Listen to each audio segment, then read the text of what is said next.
Halifax is appealing for public help. Loretta Saunders is 26 and was pregnant when she disappeared last week. Despite a prolonged search of this Halifax apartment building, police investigators have yet to answer the question, where is Loretta Saunders? She's an Inuit from an Inuit community in Labrador, whose life hasn't been easy, but she was on the right path. Supporters are distributing a new batch of posters, desperate for more clues. More family members are flying to Halifax next week to endure the painful mystery together. February 13th, 2014. Halifax, Canada. A city wrapped in winter cold. Gray skies, empty streets, and somewhere in a quiet apartment building on Cowie Hill Drive, a young woman sat down in a chair. She was waiting for someone to give her money they owed. She had no reason to be afraid. She had every reason to believe she would be home by dinner. Her name was Loretta Saunders. She was 26 years old. She was 3 months pregnant, and she was 2 months away from graduating university. She never made it home. To understand what happened that day, you need to understand who Loretta was. Not the headline, not the case number, her. Loretta grew up in Newfoundland and Labrador, the youngest in a big, loud, incredibly loving family. 7 brothers and sisters. A mother named Miriam who adored her. A bond that held, no matter the distance between them. But life had not been easy for Loretta. Not even close. Growing up, she and her siblings experienced physical abuse, sexual abuse. Their access to education was limited. And when Loretta was barely an adult, she made a bold, terrifying decision. She moved to Montreal, alone. That transition nearly broke her. She fell into a serious drug addiction. At her lowest point, she was sleeping on the streets. But here is what you need to know about Loretta Saunders. She refused to stay broken. She started a methadone treatment program. Slowly, painfully, she rebuilt herself. Step by step, day by day. And when she was ready, she applied to St. Mary's University in Halifax. When the acceptance letter arrived, she cried. She already knew what she wanted to do with her degree, law school. And after that, she wanted to fight for the women nobody was fighting for.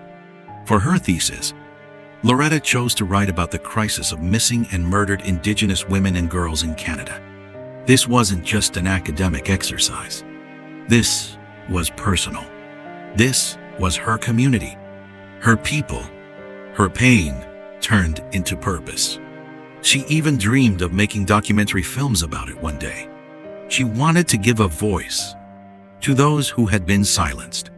The cruelty of what came next is almost impossible to hold.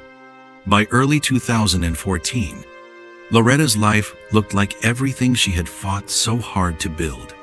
She was in a relationship with a man named Yelchin Sakult. They had been together nearly 3 years. He told everyone around him she was the one. They had just returned from a trip to visit his family in Turkey. And then, the news that made everything feel even more complete. Loretta was pregnant. 3 months along. A baby was coming. Graduation was 2 months away. The future had never looked so wide open. To make a little extra money, Loretta had been subletting her old apartment on Cowie Hill Drive.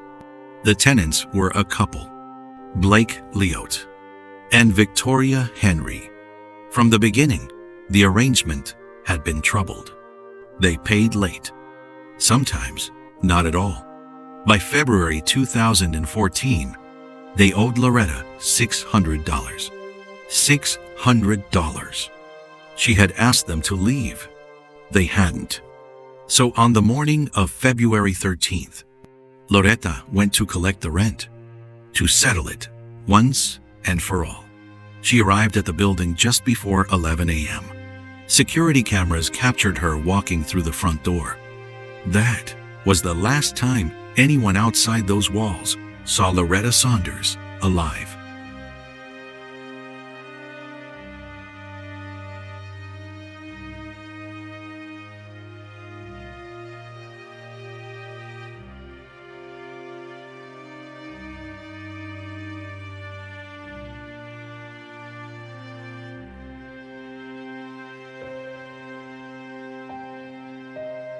That evening, Yelchin received a text from Loretta's phone.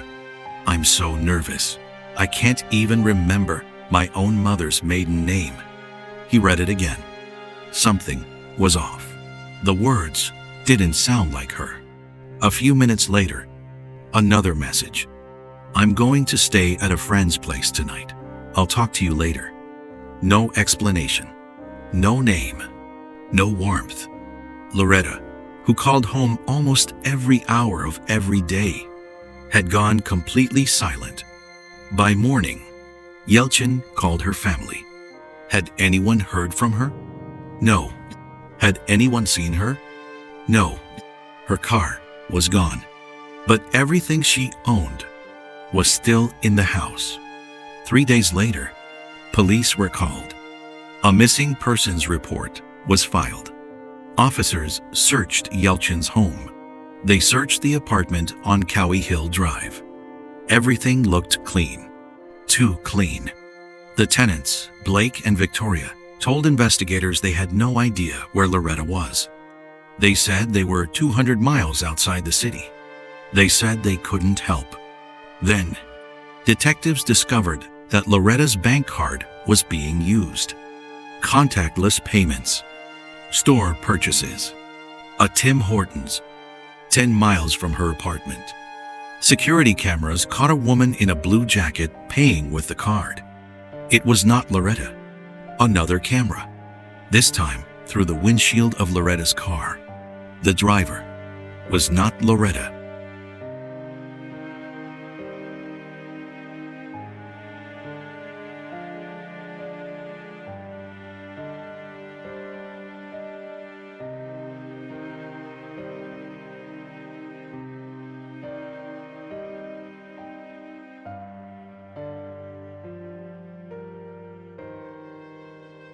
Five days after Loretta vanished, police in Harrow, Ontario received a call.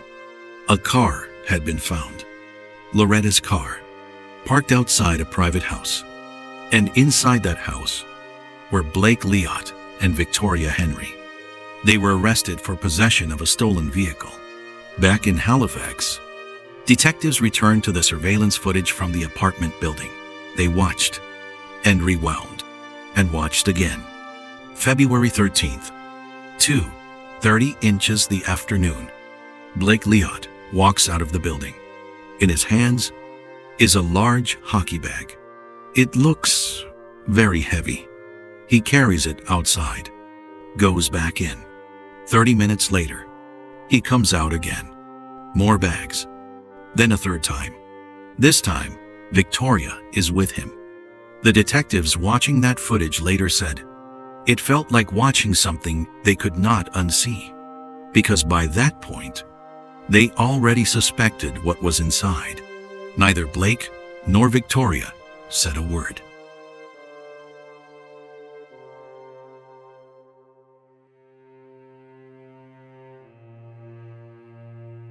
But on Blake's phone, investigators found a video recorded just days before Loretta disappeared.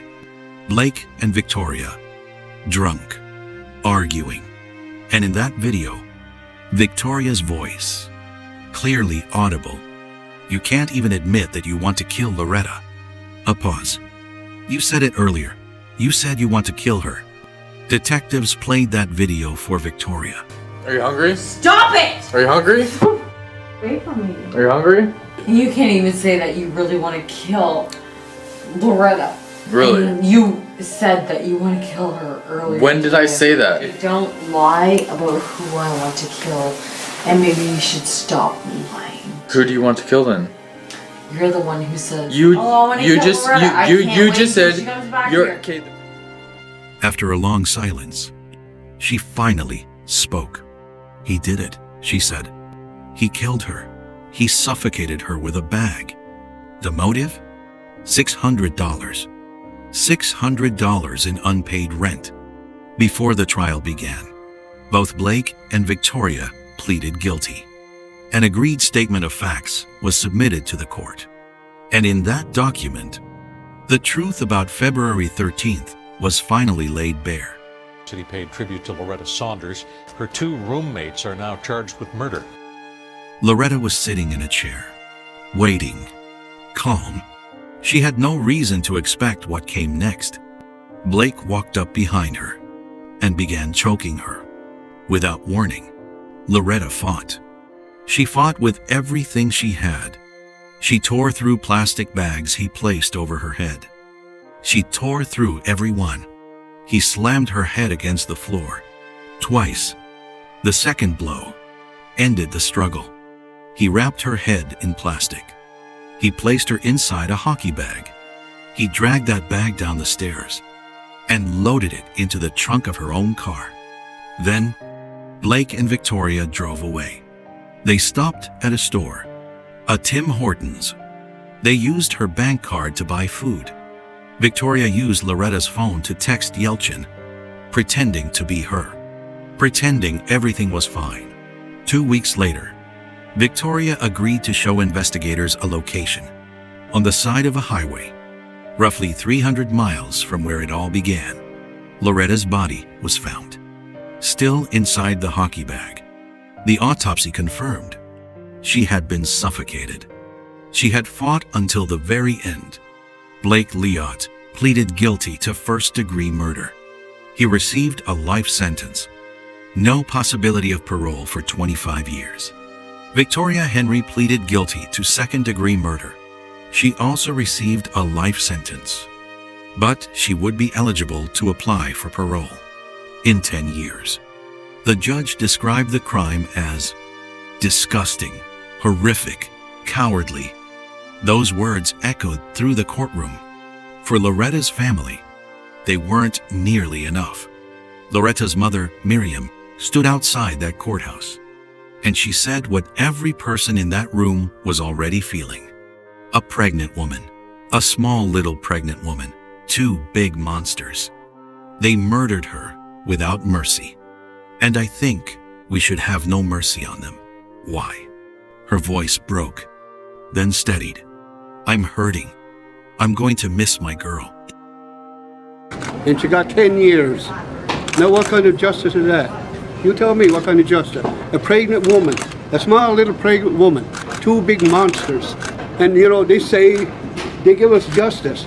10 years. Is that justice? Anybody? Pregnant women, murdered. 2 murderers. I would like to see the death penalty come in. I would like to see the death penalty and cold-blooded murderers be taken off the street once and for all. They haven't got a right to breathe the air what we breathe because they took the life of my daughter and my grandchild. They murdered her without mercy. And I think we should have no mercy on them. Loretta Saunders was not just a victim. She was a scholar, an advocate, a daughter, a sister, a mother who never got the chance. After her death, the crisis of missing and murdered Indigenous women and girls in Canada could no longer be ignored. The hashtag #AMINext spread across the country. Human rights organizations demanded answers. Activists demanded a national inquiry. In 2017, that inquiry was launched. It ran for 2 years. In 2019, it concluded with findings and recommendations that bore Loretta's name in spirit, if not always in ink. The Loretta Saunders Scholarship Fund was created in her honor. The president of St. Mary's says if the family agrees, a scholarship will be named in Loretta's memory. The family will get to say goodbye to their girl tomorrow. A funeral for Loretta is planned for Goose Bay, Labrador. Supporting Indigenous women pursuing post-secondary education. Continuing the work she never got to finish. Her sibling DM became a public voice for grief and advocacy. They created a blog, received the Ambassador of Conscience Award from Amnesty International, and said, A lot of the things I do now, I probably do them without even realizing it. Because deep down, I just want my sister to be proud of me. In September 2021, DM also passed away. The grief that had followed them since February 2014 had never truly let go. Loretta Saunders was 26 years old. She was 3 months pregnant. She was 2 months from her degree. She had survived addiction, homelessness, abuse. She had clawed her way back from the edge of everything and built something beautiful, something real, something worth protecting. And she was taken for $600. But before she was taken, she wrote something for her thesis, the one she poured her whole self into, the one she never got to defend. These are her words. My story isn't unique. Thousands of girls go through the exact same things. Things I honestly couldn't even imagine wishing on another human being. And through this project, I hope to help educate people, open their eyes, and give hope and inspiration.